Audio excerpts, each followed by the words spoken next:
and that's Jesus. He came to walk the roads we walk. He entered our existence. Jesus got messy with us to help us out of the mess. He wrapped his arms around us when nobody else would. Welcome to the Parable Podcast. Thanks for joining Family Life on-air host Randy Snavely as he digs into the story lessons taught by the world's greatest teacher, Jesus. In this episode, it's part 2 of A Clean Sweep, the parable of the lost coin, taken from chapter 15 of the Gospel of Luke. John wrote in John chapter 1, verses 4 and 5, "In Jesus was life, and that life was the light of all mankind. The light shines in the darkness, and the darkness has not overcome it." And then in verse 9, "The true light that gave light to everyone was coming into the world." We need to turn on the light of the written Word of God so the light of Jesus gets rid of the darkness, and the lost will be found. This woman turns on a light and gets out her broom and starts sweeping the floor. It's a dirt floor, probably covered with straw, and she sweeps it all up to see if maybe her coin had slipped underneath any of it. The search is extensive. It's a diligent search. She is looking hard. Remember the time you had to be somewhere important and you couldn't find your car keys? All of a sudden, finding those keys became the most important thing to do. You developed tunnel vision. Nothing else mattered in that moment except for finding those keys. Well, that is this woman's mindset.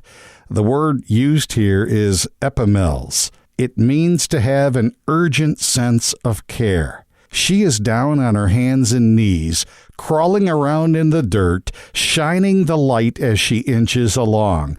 And she is not going to quit. She will keep looking for that coin until it's found. And then it happens. She sees the coin. There it is. I found it.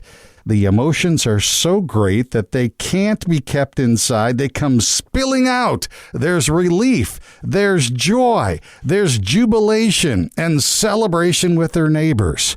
Just like there was with the shepherd in Luke 15, verses 6 and 7. In the parable of the searching and rescuing shepherd, the main point of emphasis made was how valuable each one of us is to the Lord. That's a major reason why Jesus comes after us. In this parable, I want you to understand how Jesus pursues us. Now remember the context. In the first 2 verses of the chapter, we're told the Pharisees are mad at Jesus because he's eating and drinking with tax collectors and sinners, people the religious leaders had zero intention of associating with.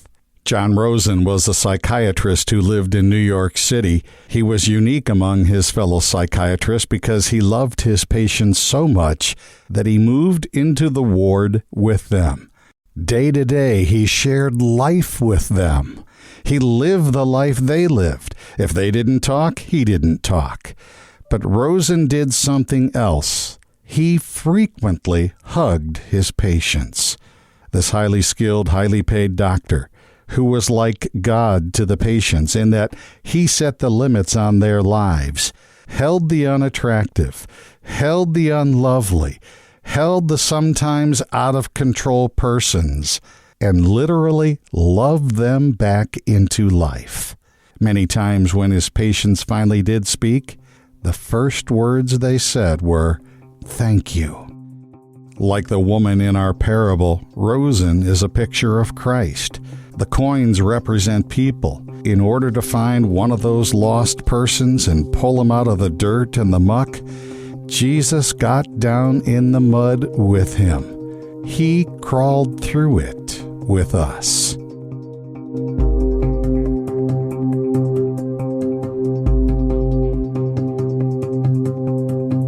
You are listening to Family Life's Parable Podcast, A Clean Sweep, Part 2.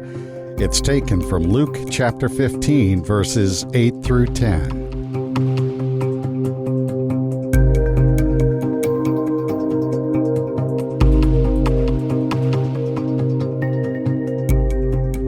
When I was working for Kansas City Youth for Christ, one summer we featured an event at our ranch called the Mud Flood.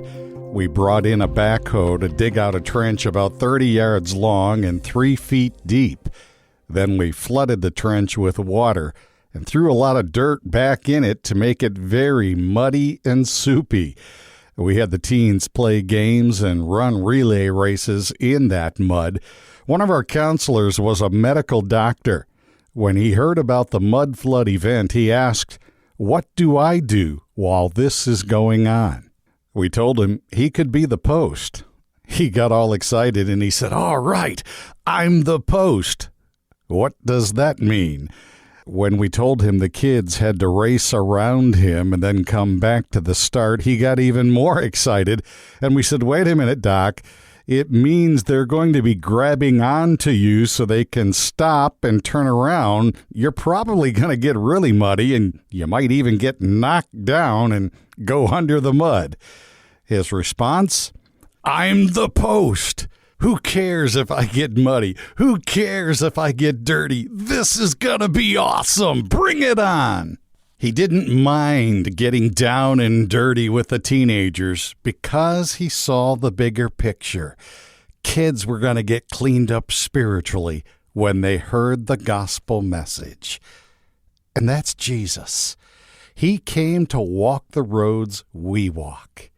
He entered our existence. Jesus got messy with us to help us out of the mess. He wrapped his arms around us when nobody else would.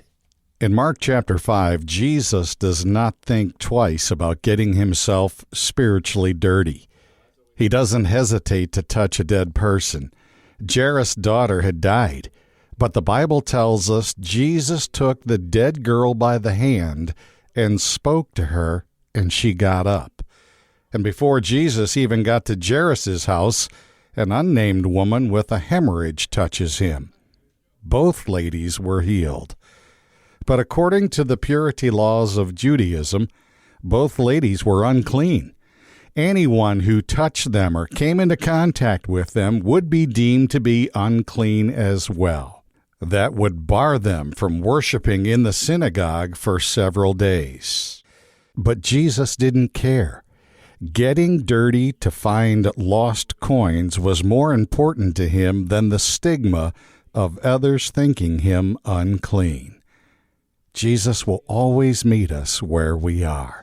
We don't have to get cleaned up first. When Jacob wrestled with the Lord in Genesis 32:25, the Hebrew word translated wrestled literally means to get dirty. When you wrestle on the ground, you will get dirty, and God is not afraid to roll around in the dirt. Remember the story of Saul on the road to Damascus? He was not only a Pharisee, he was the best of the Pharisees. He was the Navy SEAL. He was the Green Beret. He was Special Forces when it came to the Pharisees. In his religious zeal, he was one dirty, lost coin full of hatred toward followers of Jesus Christ.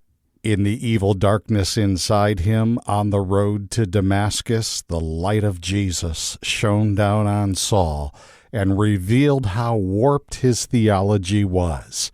It revealed how sinful and self-righteous he was. It revealed how wrong and how dirty his religion was.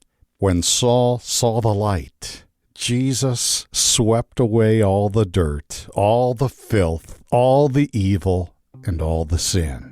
It was a clean sweep, and the lost coin was found. The dirt and filth make us dirty, but when God touches the dirt, He sanctifies it, He purifies it, and that is why you and I are Christians. That is why our words to Him should be, "Thank you," all the time.